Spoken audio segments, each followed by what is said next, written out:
Carta de Tiago, capítulo 1.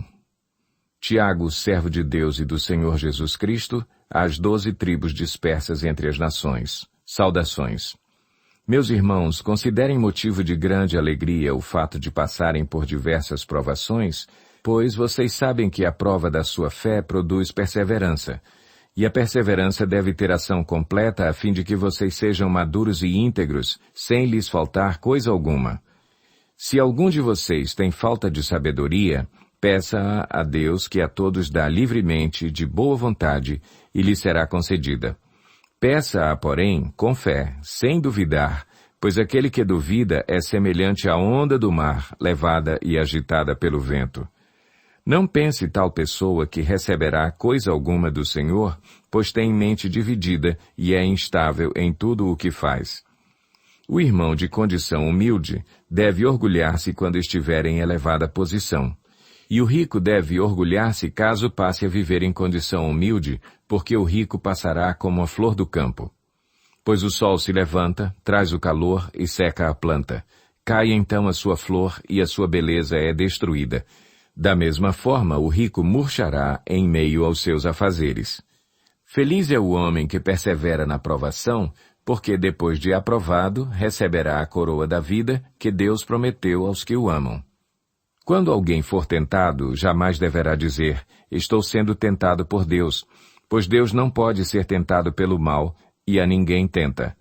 Cada um, porém, é tentado pelo próprio mau desejo, sendo por este arrastado e seduzido.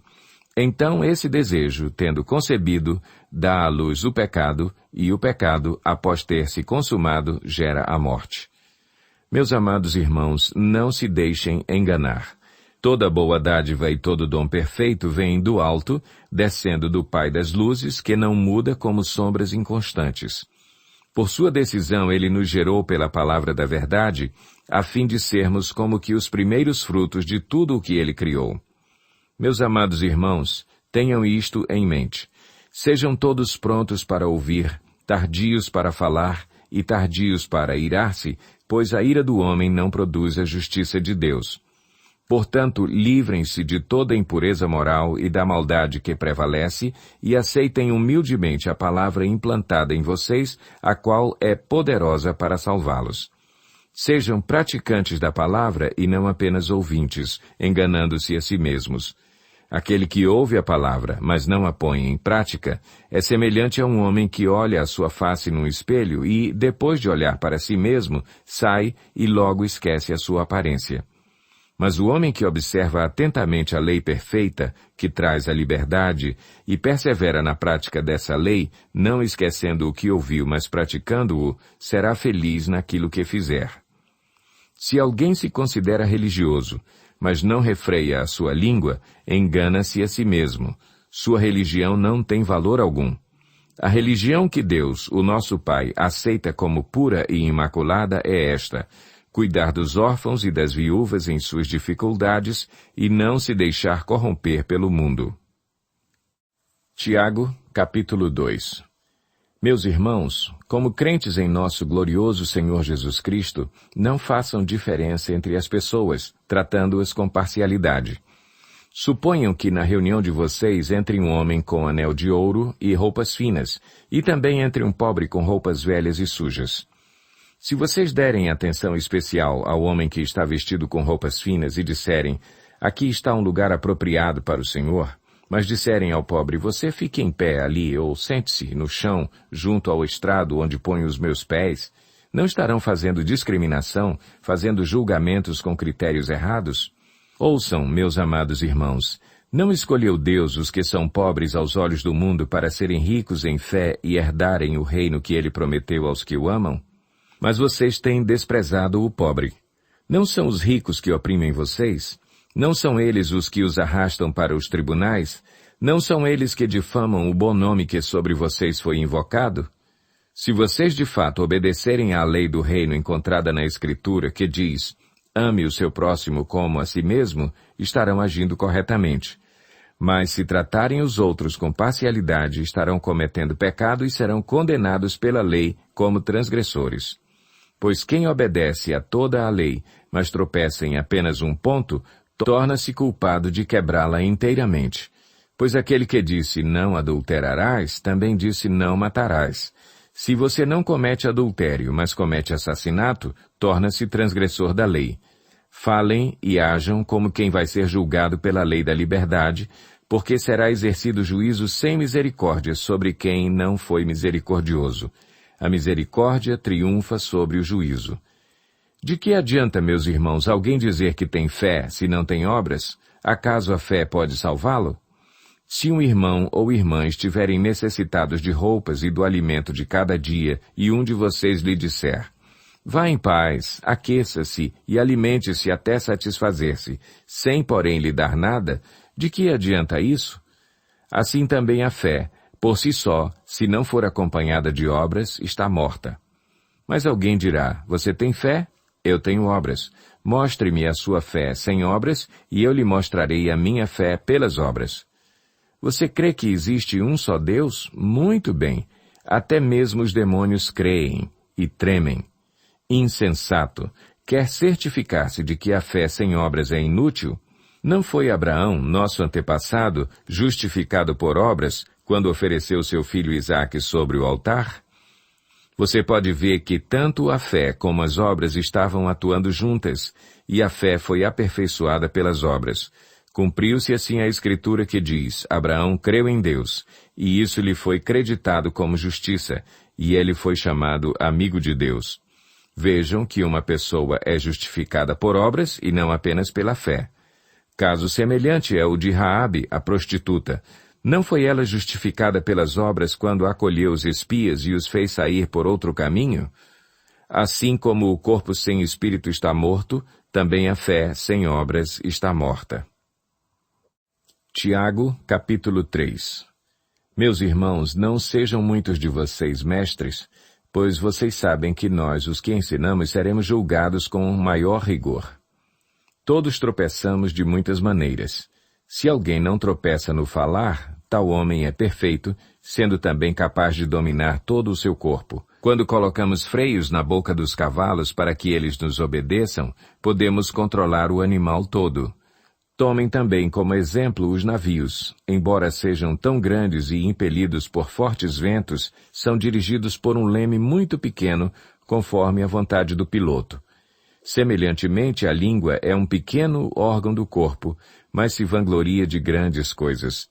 Vejam como um grande bosque é incendiado por uma simples fagulha. Assim também a língua é um fogo, é um mundo de iniquidade. Colocada entre os membros do nosso corpo, contamina a pessoa por inteiro, incendeia todo o curso de sua vida, sendo ela mesma incendiada pelo inferno. Toda espécie de animais, aves, répteis e criaturas do mar doma-se e tem sido domada pela espécie humana. A língua, porém, ninguém consegue domar. É um mal incontrolável, cheio de veneno mortífero. Com a língua bendizemos o Senhor e Pai, e com ela amaldiçoamos os homens feitos à semelhança de Deus. Da mesma boca procede bênção e maldição. Meus irmãos, não pode ser assim. Acaso podem sair água doce e água amarga da mesma fonte? Meus irmãos, pode uma figueira produzir azeitonas ou uma videira figos? Da mesma forma, uma fonte de água salgada não pode produzir água doce. Quem é sábio e tem entendimento entre vocês? Que o demonstre por seu bom procedimento, mediante obras praticadas com a humildade que provém da sabedoria. Contudo, se vocês abrigam no coração inveja amarga e ambição egoísta, não se gloriem disso, nem neguem a verdade.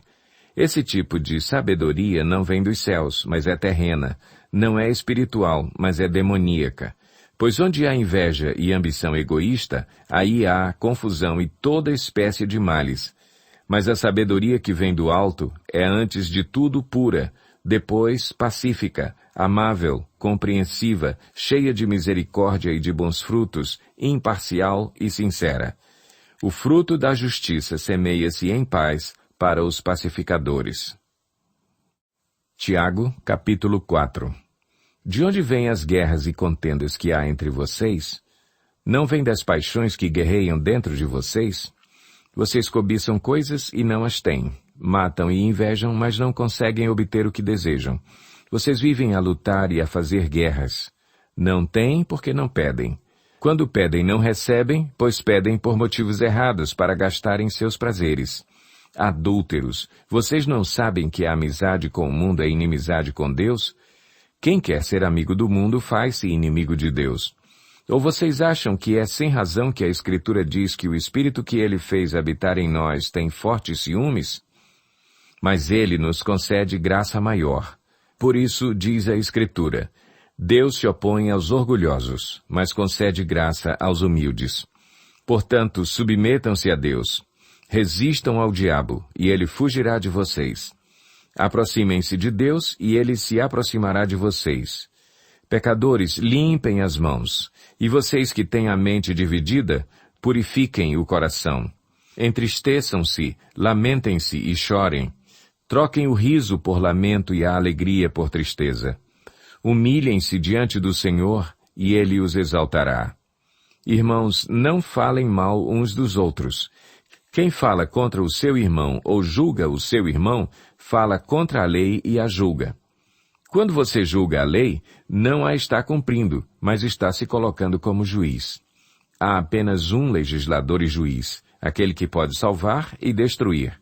Mas quem é você para julgar o seu próximo? Ouçam agora vocês que dizem, hoje ou amanhã iremos para esta ou aquela cidade, passaremos um ano ali, faremos negócios e ganharemos dinheiro. Vocês nem sabem o que lhes acontecerá amanhã? Que é a sua vida? Vocês são como a neblina que aparece por um pouco de tempo e depois se dissipa. Ao invés disso, deveriam dizer, se o Senhor quiser, viveremos e faremos isto ou aquilo. Agora, porém, vocês se vangloriam das suas pretensões. Toda vanglória como essa é maligna. Pensem nisto, pois, quem sabe que deve fazer o bem e não o faz, comete pecado. Tiago, capítulo 5. Ouçam agora vocês ricos, chorem e lamentem-se, tendo em vista a desgraça que lhes sobrevirá.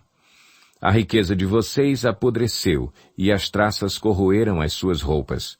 O ouro e a prata de vocês enferrujaram, e a ferrugem deles testemunhará contra vocês, e como fogo lhes devorará a carne. Vocês acumularam bens nestes últimos dias. Vejam, o salário dos trabalhadores que ceifaram os seus campos e que vocês retiveram com fraude está clamando contra vocês. O lamento dos ceifeiros chegou aos ouvidos do Senhor dos Exércitos.